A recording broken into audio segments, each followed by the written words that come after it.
What you doing, beloved? Attention, attention, my black brothers. What I want y'all to do right now is take out the do-rag, the silky, tie it down. I want to see the waves glistening. If you got nappy hair, pick it. Don't let nobody discourage you. Ariel. Black boy. All right, so you all, we're gonna play like a quick game of this or that to start the show off. And the first one I have for us is, would you all rather lose the ability to hear or lose the ability to walk? I mean, I can go first. Y'all thinking? Oh, I think I know. Okay. Well, I would rather lose the ability to hear. Oh, hold on. Wait. Let's go back. Never mind. Walk. Okay, walk. Yeah, because I can motorize my little wheelchair all around town and get where I need to get to, you know? Okay. Yeah. Yeah, I will say that there are a lot of accessibility adjustments made for people who are unable to walk. Mm-hmm. But you know what?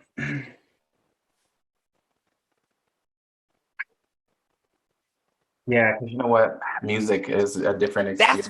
That was what happened to me. I know. I was like, oh, wait, but I wouldn't be able to hear no music or be able to sing. No. Mm-mm. Same. So I would definitely lose the ability to walk, unfortunately. Just like you said, we can motorize ourselves around, but I need to hear music. I need to hear people talking. I need to hear that. All right, the next one is, would you all rather be happy and content but not achieve much, or never be successful but achieve a lot? That was kind of like a lot to say. What? Okay. Would you rather be happy and content but not achieve much, or never be satisfied but achieve a lot? Oh, well, I'm already at number 2. So aren't many people at number 2? Okay, it's just gonna be number 2. Never satisfied, but continue to accomplish. So 2 by default. Same. I actually don't know about that, Rev, because I don't know. I just feel like there's so many medications one would need to be on to make it through number 2. True, but I don't want to be happy and broke. Me neither. I don't want to be happy and broke. See, and this is where the dilemma begins. Mm-hmm. But you cannot be satisfied. Well, I can't be satisfied to be broke. So I just want to. True. Yeah. No. And then the last one I have for you all is, would you rather not shower for a week or not brush your teeth for a week?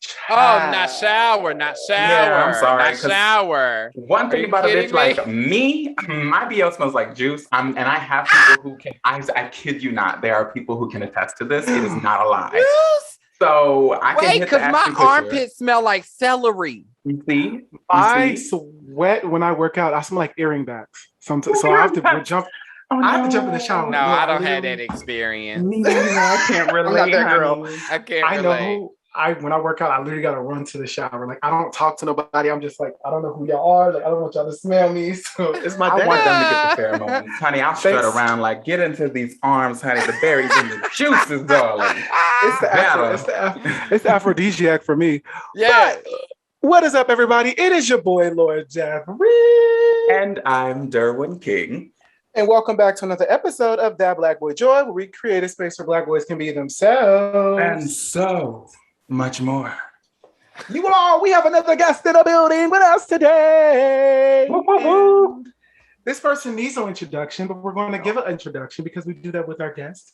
This week's guest, this week's guest goes by Kalen Allen. Kalen, how are you? I am wonderful, darling. How are you? We are good. Like I said, I'm literally coming off of like an energetic lunch. So I'm like moving and grooving. You're fine and ready to go. Listen, I have my cocktail by Toucan Cocktails that I got from a market the other day. Wait a minute, it should be one of those. Send that to me, You know, how are you doing, Darwin? I'm wonderful. Today has been great. I did spend the first half of my day trying to keep a little puppy together, honey. She was trying me. She terrorized me a little bit, but we had a good day nonetheless, honey. I got into a few episodes of Real Housewives of Beverly Hills. I'm almost fully caught up, so she's feeling great. She's feeling prepared. All right. All right. And we are going to introduce Kalen. Kalen is a social media star, YouTuber, digital creator, actor, and writer.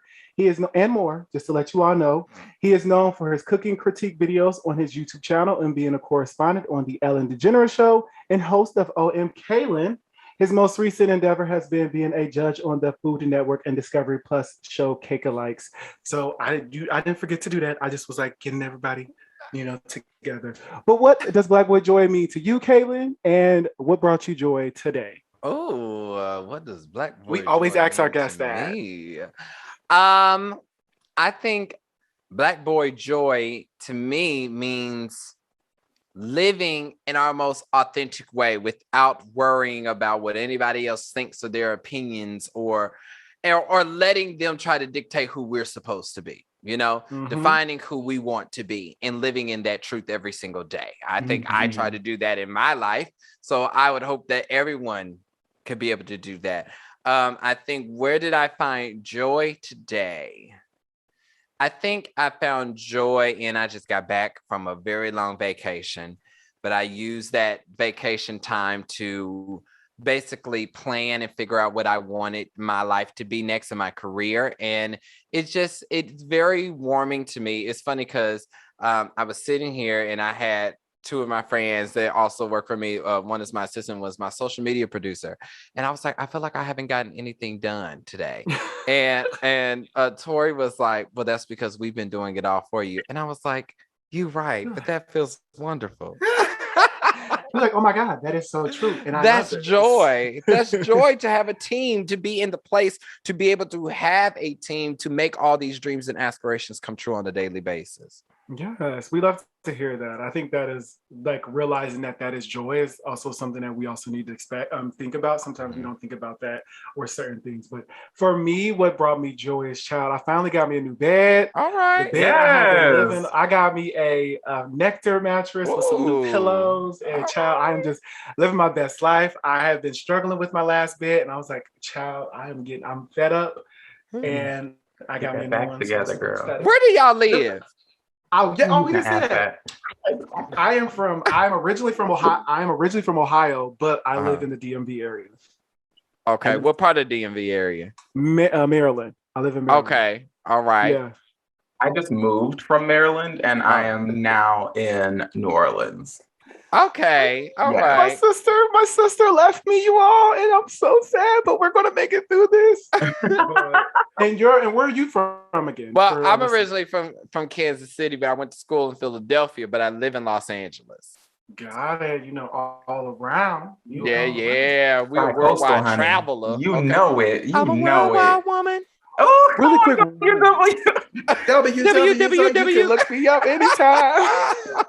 Okay, wait. What place did you enjoy the most so far? Philly, Kansas, LA. Where have you enjoyed Philadelphia so far?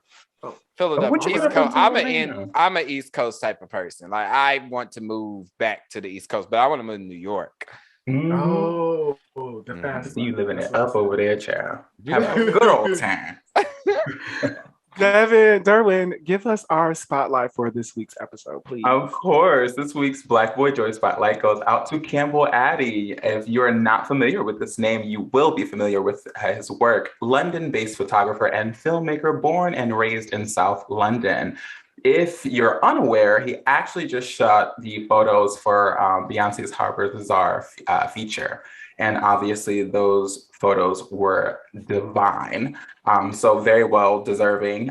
His work follows unique narratives and authentic emotions in nature with a focus on distinctive casting and underrepresented faces. He just shot the images. And so if you haven't seen them, go ahead and check them out. And then that goes right into our hot topics. Yes, our thoughts ma'am. About the Harper's Bazaar feature with our queen, our mother, Beyonce. And I know, Kalen, you have a lot. We stand over here. This is a Beyonce loving podcast.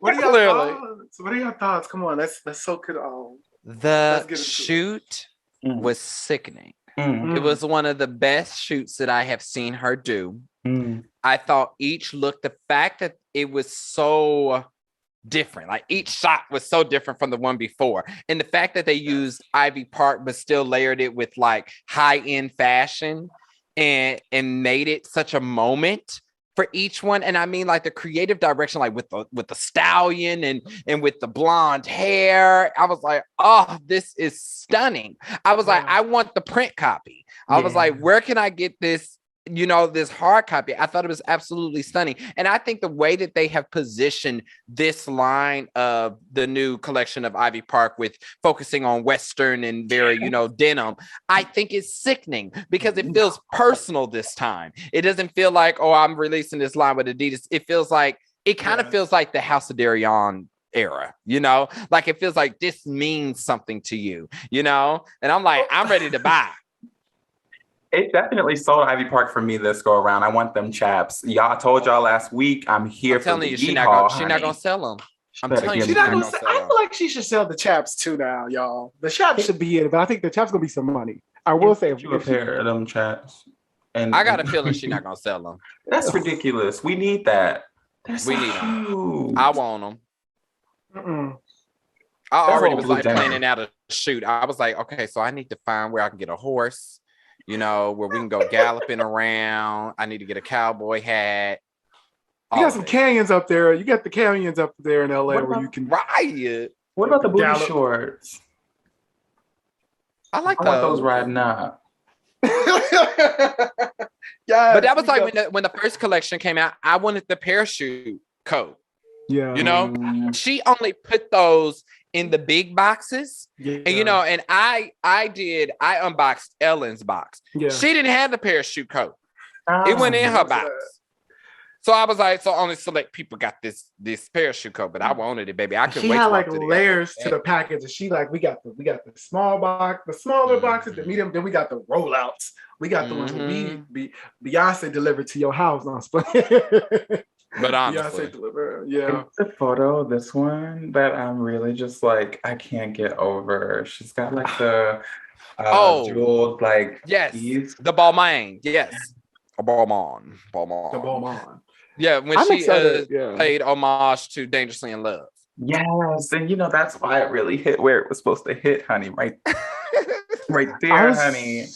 Y'all know I'm a good reader, so I just loved her talking about like coming back with some music and just like this is the best time for her. And like just like it's her 40th coming up too, so I do expect music coming out soon. I know a lot of people are like, we're putting the math together, we are putting our brains back to work and thinking about how she works. So I'm excited. I did like how I love when she's is intimate with us and allows us into her world. I think that's what makes Beyonce an amazing artist in person, just because we have those, she knows what she's doing. So I'm looking forward to that. I'm looking forward to all of that. And now let's transition to y'all. The world is about to shut back down due to this Delta variant. Honey. Why do you think that? Oh, I don't think it's Rolling Loud. You didn't see Rolling Loud? Yes, I saw it. I did, but I do not think we're going to shut down again. What do you think we will do?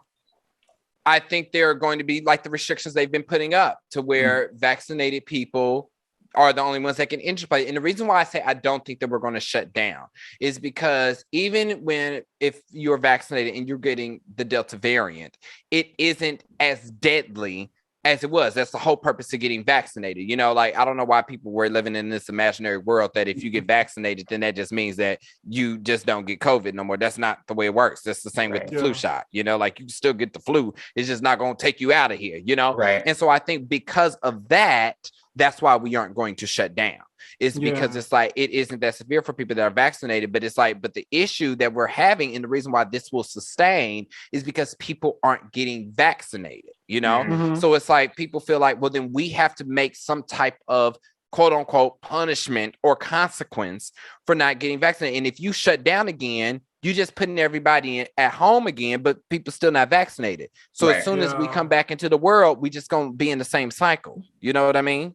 I mean, they're definitely like doing a lot of more incentivizing of, and mandates. Like I know, for example, in DC, there are a lot, like if you are like a worker in certain spaces, you have to have it. I think like, don't quote me y'all, but like if you work in certain spaces, the mayor said you have to be vaccinated, and I think that is like a smart way to get people to be vaccinated by telling them, your job on the line.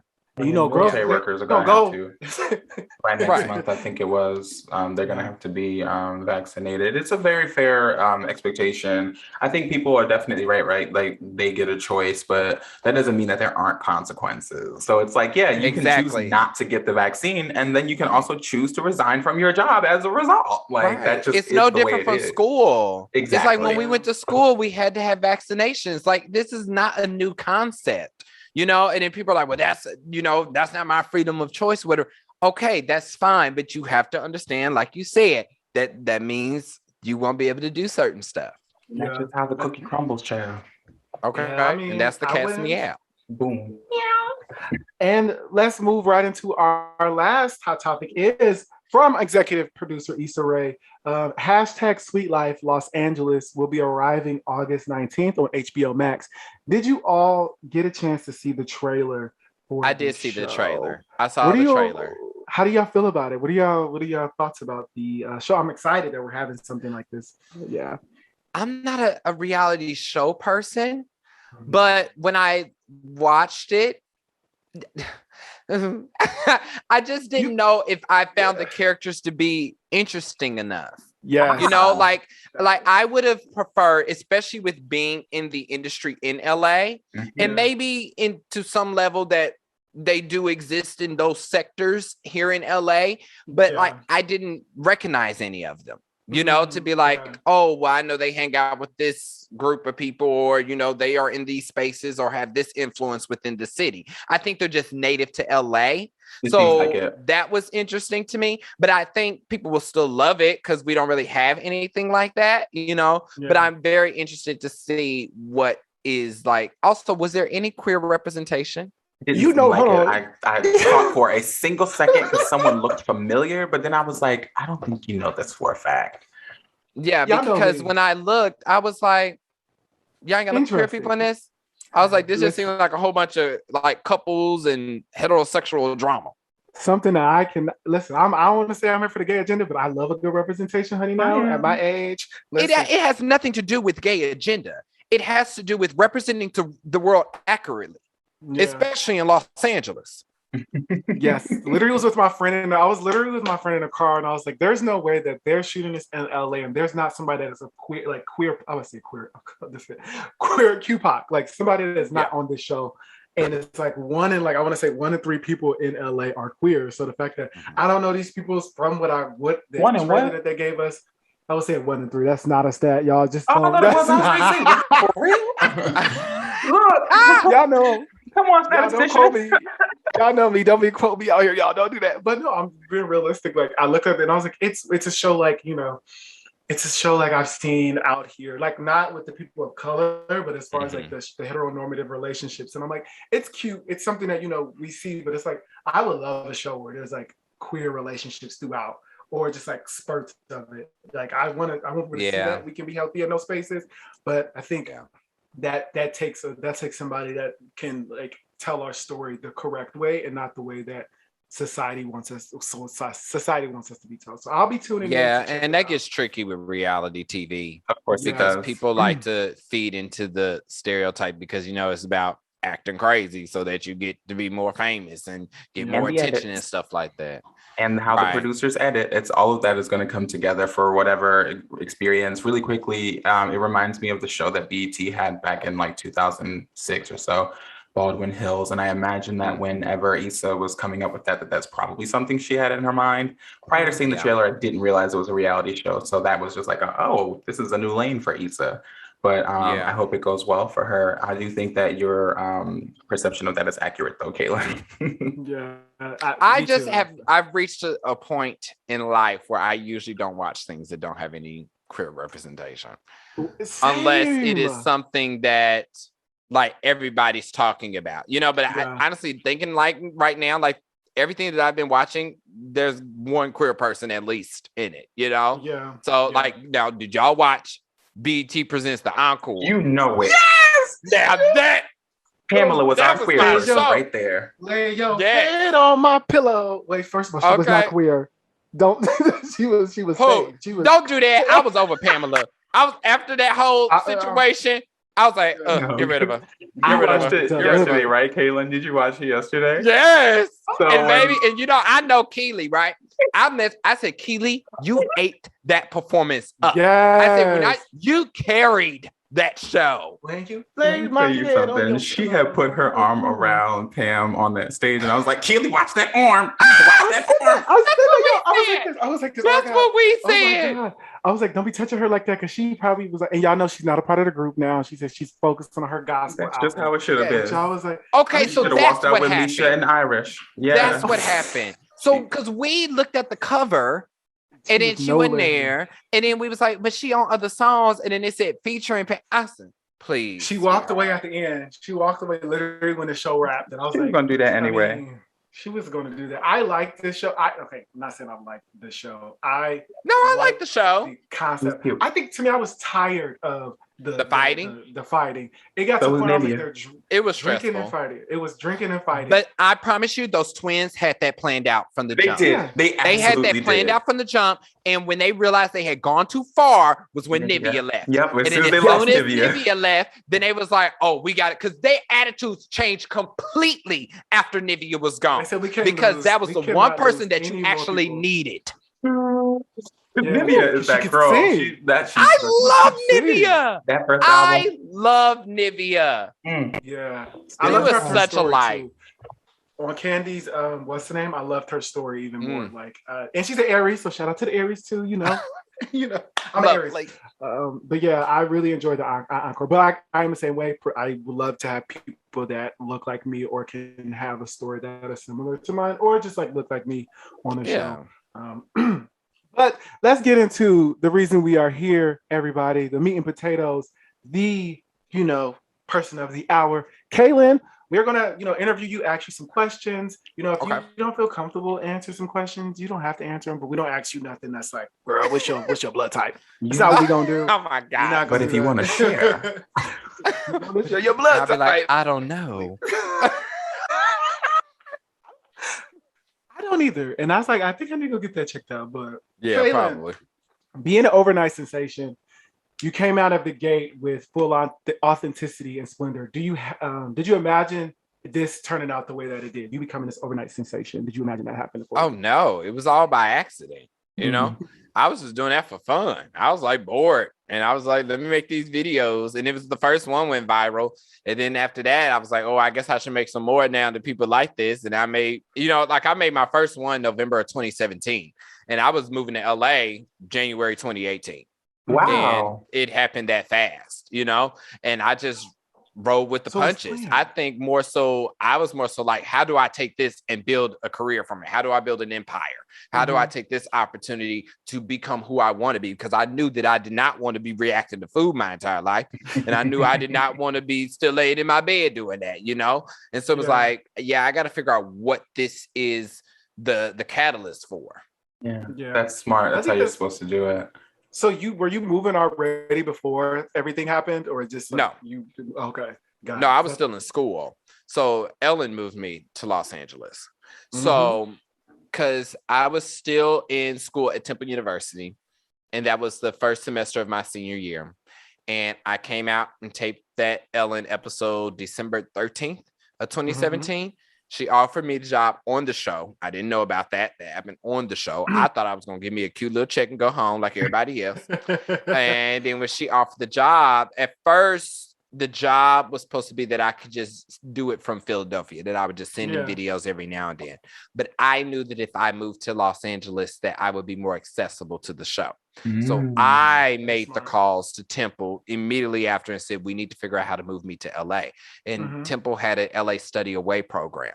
And so that's how I finished my degrees. And so I moved out here. I would go to Ellen during the day, and then I would go to class at night. So I was living a very best of both worlds, Hannah Montana type of life. Absolutely. Get the limo out front. Okay. Ooh, Purr.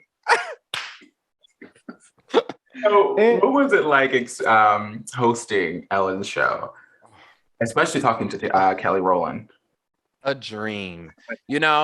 Out of everything that I have ever done in my life, that was the first time that I did something and felt 100% sure that that was where I was supposed to be. Wow. That was what I was supposed to be doing. It was at that moment that I knew I wanted my own talk show. It was, there were no, because usually if I do something, you know, I may get a little nervous or I may have doubts. I had no doubts. I had no fears. I was just 100% present and in the moment for that. And all I could think about was doing it again. And I said, if I could do this every single day, that would be pure Black boy joy. Yes, come on. I think that's dope. Yeah. Absolutely in the making. I almost. We got comfortable with cursing because, you know, see, this is I curse all the time. All right, baby. Because one thing about me, honey, I got a potty mouth, and I was like, let me not offend this man. That's the motherfucking way. Has your hypervisibility affected any of your relationships at all? I don't think so. Mainly because I've always been a person to keep my circles small. I think when it comes to how it's affected me is, do people act a little different? Yes, of course, that's inevitable. But I think I had to change my mindset about it. I think I had to realize that people serve a purpose in our life for certain chapters in our life. I know that's you know, and who I am today is not who I was in college and stuff. And that has nothing to do with fame or, you know, changing or any of that. It has to do with the fact that we are all different people now. And we have to be able to learn that growth is inevitable and change is inevitable. And we have to realize that we will rotate. It's no different from when you leave high school and go to college. You know, it's like I barely talk to anybody from high school. That doesn't mean that I still don't care for them, that I don't want the best for them, but they serve that chapter in my life and that's closed. So then I had college friends. I left college. Yes, I talked to some of them, but still that chapter is closed. So you have to change your relationship with people to understand that sometimes they've just served their purpose and it's time to bring in new beginnings. I think that is an issue that a lot of people have a problem with. I think at times is like that moment, that growth or change conversation, specifically when you move from your hometown to another space and you come back, excuse me, and you have grown. I'm not saying you have changed, you have grown, and people look at you differently, like, oh, you know, you think you're better than, or you think you're this or that. It's like, that's not the case. I have learned more about who I am. I've experienced more. So I, you know, as long as I'm not putting you down, you know, as long as I'm not bringing up who you are, I think that growth and all that should happen. But with you becoming like well-known, having over, you know, all these people that are looking at household you, name. I think that household name, I think that there's like a whole nother ballpark right there. It's like this person is in another realm that we can't even touch. And it's like, no, I'm still human. You know, it's just like now I have way more resources or different resources than I had at that time. And I think people I think it gets complicated when I think the way that I experience the most difficulty is in dating. That's what I think. And I think because one, when we talk about, and actually we can talk about this because let's get comfortable. Let's get comfortable. There is, you know, I get on Twitter and, you know, I see a lot of people, there have been a lot of threads where people talk about me and talk about how I like white men. And what's so interesting to me is like, you ain't never seen me with a white man. And you don't know that about me. But it's because there is a common thread of Black gay male celebrities that end up with white men. Thanks for acknowledging that. You know? Thank you for that. It is true. Yes. Right. And so it's like, I understand that is something that happens. And I do a lot of trying to figure out why that is the case and what happens. I personally have never been with a white man in my life. But so I don't know that experience, but I do know that we as Black gay men are not as free as we think we are, as far as when it comes to dating and stuff like that.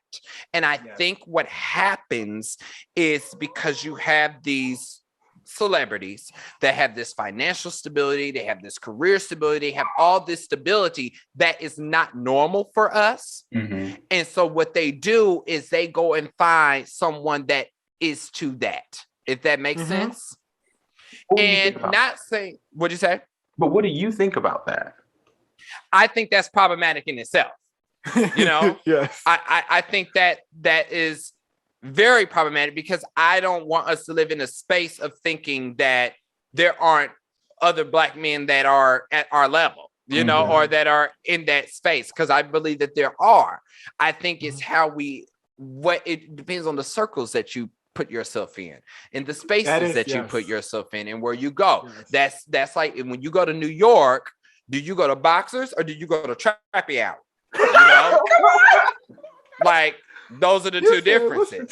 So it's like, right. I think that's what it boils down to, you know. But for me personally, I think as a 25-year-old that is in a space in life of being very stable and comfortable in who I am, I think not everybody is always there. Some people are always trying to still be figuring it out at my age, most likely. And I think that's where the conflict comes into it. It's just that I may be 25, but my spirit and my emotional growth is far beyond what that would be, you know? Yeah, unfortunately, it's that hookup culture that we live in our generation and in our identity. That is what is the conversation. That's not everybody's story. I know for me, like I tell you, that's not my story. I can't have all these people talking about my, you're not doing that.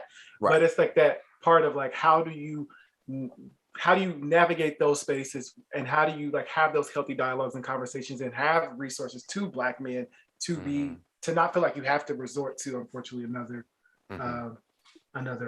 Westerner. So, I mean, phrase. But how did you get to the point of being so comfortable with who you are? That is a very good question. I think I never saw any other option.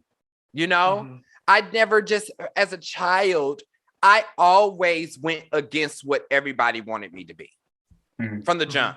I remember in 8th grade, my mother took me to JCPenney outlet. Okay. And I bought all these clothes, right? And when I went to school the next day, I saw other people with them clothes. Baby, we returned them all. Because I have always believed that what makes us different is what makes us powerful. I never want to be like the person next to me. I don't want you to be able to go out in the world and find another Kalen. I don't want that. I don't want to blend in. That's boring, you know? And so I think that's what made me comfortable. And I think everything that everybody ever told me that they didn't like about me, I was always in a space, man, like, well, that ain't none of your business. That ain't got nothing to do with you. You know, and that's just how the way I operated. It wasn't like a specific instance that happened or any of that. That's just how I worked. Yeah, I think, So one of the things that we've definitely noticed is this like consistent thread of identity and the true version of identity and then the way it's being perceived. And there was a tweet back in April. You said, I've come to realize my ability to code switch on TV really gives some people a very false perception of who I really am. And so I wanted to know why do you think people have misperceived who you are in contrast to how you perceive yourself? What do you think are the reasons? Well, I think it has a lot to do with also the Black male gay celebrity thing of that everybody expects us to all be the same. You know, they want me to be just like Karama or be just like Billy Porter and stuff. And I realize like we're all very different people and feeling that box being created around me. And so I think the difference is like I have an audience of a lot of different people, you know, and there's a way that I can be authentic, but naturally I still code switch every now and then, you know. So there's one specific instance that I have hated to this day. So when I first started, you know, that was a very scary time for me, even though it was a great time because I was always scared that it was just going to be taken away from me just because I was Black, you know, and gay. And I was like, they're not going to like me or whatever. And I remember it was probably my second time on the Ellen show. And I remember I was talking about getting a haircut. And I remember I was like, yeah, no, I can't take this hat off because underneath it is a Brillo pad. Now, at the time, I was coming from Philadelphia. I'm so used to talking to Black people, you know? Yeah. And so I'm not thinking, oh, wait, there's a whole bunch of white people watching me and I just call black hair a Brillo pad. You know, I didn't think of it at that time. And then afterwards, watching it back, I was like, why did I say that? Like, why did I do that? You know? And I think that's where it gets so hard and tricky, especially when you live in the public eye, is that you're so used to being around your friends that when you are now on TV, you have to pay attention to those things. And you don't always think of it, you know? And so I think a lot of the perception of me was created when I first started, you know? And that isn't the same person, because that person was very scared and very new to the industry and was just trying to sustain a check at that time, you know, because my livelihood depended on it. Right. Now we're gonna wrap, but I wanna follow up with how do you envision a representation of Kalen that is truer to how you perceive yourself? Wait, give me the question one more time. How do you envision a representation of you that is truer to how you perceive yourself?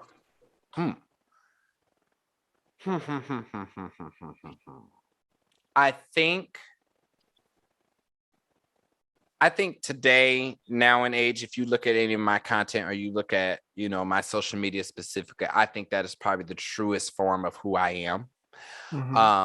I think I had to do a lot of learning that I have to do a lot of reminding myself that it's okay to be who I am, and realizing that sacrificing who I am isn't worth the check, you know, or isn't worth the fandom. Specifically, and I talked about this on the show, specifically like during the Black Lives Matter movement, like when I talked about Black Lives Matter and lost all those followers, right? But I mean, like now, like months later, I gained double that back, you know? And so realizing that they can be replaced, you know? And it's the fact that like, well, they don't need to be here anyway. You know, it's like, you can't enjoy my entertainment if you can't accept me for everything that I am. Yeah. And that's just the bottom line. Did that answer the question? It absolutely did. I thought that was beautiful. And I thank you. Of course. And to wrap up, what is next for you, Kalen? What are some endeavors that you can speak about with us? You know, I keep getting this question and I always get mad because I can't tell people yet. But what I can say, and this is what I say every time. Yes. The goal was always to move to TV. And what I can tell you is that I do have my own show. It is not a talk show, but it is my own show, and we are moving to TV. I can't wait. Yeah. I can't wait. Yes. Well, oh my God. Yeah, it's been such a pleasure to have you. You know, we're so grateful for you for sharing time with us. And it's absolutely been such a pleasure to see your bright face. Of course, anytime. Where can our listeners and viewers follow you on social media? Luckily, I make it easy for everybody. You can find me everywhere at the Kalen Allen. Dog's going crazy. It's okay. Jesus. Yes. And if you all would like to continue the conversation with me and Derwin on our platforms, you can all hit us up on my platform first at _Lord Every on Instagram and Twitter. That is _LORDEVERY. And you guys know that you can find me on Instagram at Derwin King. That's DERWINKING. And on Twitter at Free Negro. That's FREENEGREAUX. And if you all would like to continue the conversation on our podcast platform, you can hit us up on Instagram and Twitter at ThatBlackBoyJoy. And if you would like to be a guest on the show or just simply write into us, you can hit us up at thatblackboyjoypodcast@gmail.com. And you can watch some of our videos that we have uploaded on YouTube at ThatBlackBoyJoy. And like we always tell our guests and our listeners and everybody who's just there, please be so in love with who you are.